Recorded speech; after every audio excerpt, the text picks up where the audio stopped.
जब हम छोटे बच्चे थे तो कभी न कभी हमें अपने चाहते सुपर हीरो, चाहे वो शक्तिमान हो या सुपरमैन या फिर हीमैन को देखकर ये चाहत जरूर होती होगी कि काश हमारे पास भी इन्हीं की तरह कोई सुपर पावर जरूर होती, तो हम ऐसा करते वैसा करते। फिर बड़े होते होते हमें अपनी नादानी का एहसास होता गया कि ये तो बस कल्पना मात्र है, ना कि हकीकत।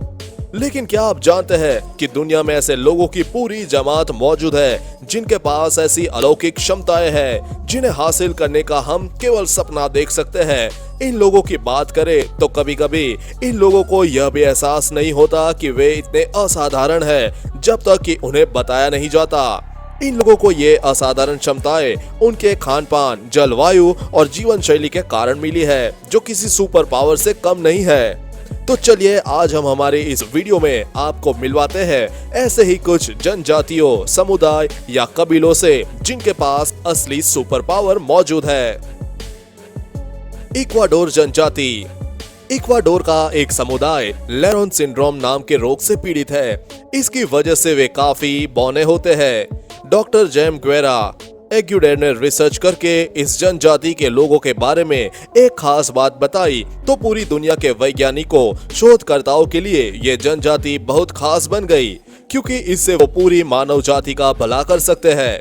दरअसल रिसर्च से पता चला था कि इस सिंड्रोम से पीड़ित लोगों के अंदर कैंसर और डायबिटीज से लड़ने की अद्भुत क्षमता होती है। अपने संदेह की पुष्टि करने के लिए डॉक्टर ग्वेरा ने दक्षिण कैलिफोर्निया विश्वविद्यालय के डॉक्टर वॉल्टर डीके के साथ कुछ लैब्स टेस्ट किए। उन्होंने लेरोन सिंड्रोम से पीड़ित रोगियों के जीन से एक सीरम बनाया और इस सीरम को क्षतिग्रस्त यानी डैमेज ह्यूमन सेल से मिला दिया। उन्होंने देखा कि इस सीरम ने उन सेल्स को आगे और जेनेटिक डैमेज होने से वहीं पर रोक डाला है और इन सेल्स ने कैंसर में बदलने के बजाय खुद को नष्ट कर डाला है। बजाव समुदाय। इंडोनेशिया के बजाव समुदाय को समुद्री बंजारा या समुद्री जिप्सी भी कहा जाता है, क्योंकि वे बगैर किसी उपकरण के कई मिनट तक पानी के अंदर रह सकते हैं। वे कम से कम 13 मिनट तक पानी के अंदर रह सकते हैं। जब कैम्ब्रिज यूनिवर्सिटी के शोधकर्ताओं ने इन पर रिसर्च की तो पाया कि बजाव लोग ऐसा इसलिए कर सकते हैं क्योंकि इनका शरीर डाइविंग के अनुकूल हो जाता है, जिससे तिल्ली यानी कि स्प्लैश 50% तक बढ़ जाते हैं। तिल्ली पेट और डायाफ्राम के बीच एक छोटा सा लाल रंग का ऑर्गन होता है जो पुरानी लाल रक्त कोशिकाओं को नष्ट करने का कार्य करता है तथा रक्त का संचित भंडार भी है। इस खोज से पहले शोधकर्ताओं को शक था कि हमारे तिल्ली का आकार हमारे पानी के अंदर रहने की क्षमता के साथ कुछ लेना देना जरूर है। पानी के अंदर ये कॉम्प्रेस हो जाता है, जिससे शरीर में ऑक्सीजन युक्त रक्त निकलता है। यह ऑक्सीजन के उपयोग को कम करता है, जिससे हम लंबे समय तक पानी के नीचे रह सकते हैं। बजाव लोगों के मामले में उनके पास एक अनोखा जीन है जो थायराइड हार्मोन T4 के स्राव को बढ़ाता है, जिससे तिल्ली का आकार बड़ा हो जाता है। शेरपा समुदाय। अगर पर्वतारोहण की बात की जाए तो शेरपा समुदाय का मुकाबला भला कौन कर सकता है। एवरेस्ट या किसी अन्य पर्वत पर चढ़ना आम व्यक्ति के लिए कठिन काम होगा, लेकिन शेरपाओं के लिए नहीं। शेरपाओं का निवास नेपाल और तिब्बत के हिमालयी क्षेत्रों तथा उसके आसपास के इलाकों में है। पर्वतारोहण में सिद्धहस्त होने की इनकी प्रतिभा के कारण आजकल माउंट एवरेस्ट पर चढ़ने वाले लोग हमेशा शेरपा गाइड को साथ जरूर ले जाते हैं। रिसर्च में पता चला कि आम आदमी के मुकाबले शेरपा का शरीर ज्यादा ऊंचाई पर ऑक्सीजन का मैनेजमेंट बेहतर तरीके से करता है। उनका शरीर ऑक्सीजन की अनुपस्थिति में ज्यादा ऊर्जा पैदा करने में सक्षम होता है। शेरपा 6000 वर्षों से हिमालय पर रह रहे हैं, इसलिए उनका शरीर अत्यधिक ठंडे तापमान और निम्न ऑक्सीजन के स्तर के अनुकूल हो गया है। यहाँ तक कि चढ़ाई के दौरान जो बुरे साइड इफेक्ट या बीमारी अन्य पर्वतारोहियों को हो जाती है, उसके प्रति भी शेरपा समुदाय के लोगों का शरीर इम्यून हो चुका है। जैसे जैसे हम माउंट एवरेस्ट पर या ऊंचाई पर चढ़ते हैं तो ऑक्सीजन कम हो जाती है। इसकी प्रतिक्रिया में शरीर अधिक रेड ब्लड सेल्स उत्पाद करता है ताकि आवश्यक ऑक्सीजन दी जा सके। इस वजह से खून गाढ़ा हो जाता है जो दिल पर तनाव पैदा करता है।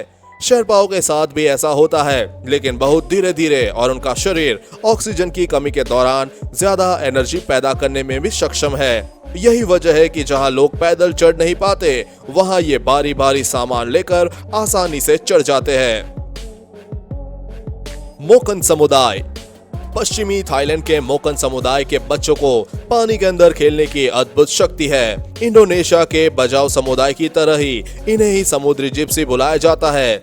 1999 में एना गिसलैंड नाम की एक रिसर्चर ने उन बच्चों के साथ कुछ समय बिताया ताकि उनकी सुपर पावर के बारे में और जाना जा सके। उन्होंने पाया कि मोकन बच्चे यूरोपियन बच्चों की अपेक्षा दुगना अच्छा और साफ पानी में देख सकते हैं।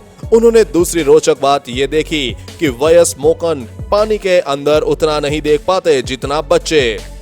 गिसलैंड को शुरू में शक था कि बच्चों की आंखों विकसित हो गई है, लेकिन ऐसा नहीं था, क्योंकि अगर ऐसा होता तो पानी के बाहर उनकी आंखों पर असर पड़ना चाहिए था। आगे चलकर उन्होंने पता लगाया कि बच्चों को पुतली को सिकोड़ कर सकते हैं और साथ ही आंखों के लेंस के आकार को बदल भी सकते हैं। पानी के नीचे देखने के लिए ये दोनों सबसे आवश्यक है। सील और डॉल्फिन भी इसी मदद से पानी के अंदर देखते हैं, और अगर ढंग से ट्रेनिंग दी जाए तो कोई भी बच्चा ऐसा कर सकता है। वयस्क के लेंस कठोर हो जाते हैं, इसलिए वो ऐसा नहीं कर सकते। क्लेजिन जनजाति। ये तो सभी जानते हैं कि केन्या में दुनिया के सबसे अच्छे मैराथन रनर पाए जाते हैं, लेकिन ज्यादातर लोग जो नहीं जानते वह यह है कि इनमें से अधिकांश रनर एक ही जनजाति से है। इस जनजाति का नाम है क्लेंजिन। इन्होंने समय समय पर यह साबित कर दिया है कि ये सबसे अच्छे लंबी दूरी के धावक होते हैं। कई वैज्ञानिकों, शोधकर्ताओं और खेल विशेषज्ञों ने यह समझाने की कोशिश की है कि आखिर क्यों इस जनजाति के लोगों का लंबी दूरी की दौड़ में दबदबा है। उनके स्टार्च युक्त आहार, उनके मातृभाषा का स्थान और सामाजिक और आर्थिक कारकों इसको श्रेय दिया जाता है, लेकिन कोई भी निश्चित निष्कर्ष आज तक सामने नहीं आया है। हालांकि इनके जेनेटिक्स में ऐसा कुछ हो सकता है जिसके कारण ये सबसे अच्छे लंबी दूरी के धावक होते हैं। क्लेंजिन लोगों के टखने और पिंडली छोटी होती है और शरीर बहुत स्लिम होता है, जो मैराथन के लिए बिल्कुल सटीक है, क्योंकि ये लोग दूसरों की तुलना में कम एनर्जी का उपयोग करते हैं। यहाँ तक कि ये भी बताया जाता है कि रेस से पहले ही आप विनर की पहचान कर सकते हैं। जिसके टखने और पिंडली छोटी होगी वही जीतेगा। तो ये थे कुछ ऐसे समुदाय जिनके पास किसी न किसी तरह की असली सुपर पावर मौजूद है। तो दोस्तों, उम्मीद है कि आपको ये वीडियो पसंद आई होगी। तो आज के लिए बस इतना ही, और वीडियो को देखने के लिए चैनल को सब्सक्राइब करना ना भूले। धन्यवाद।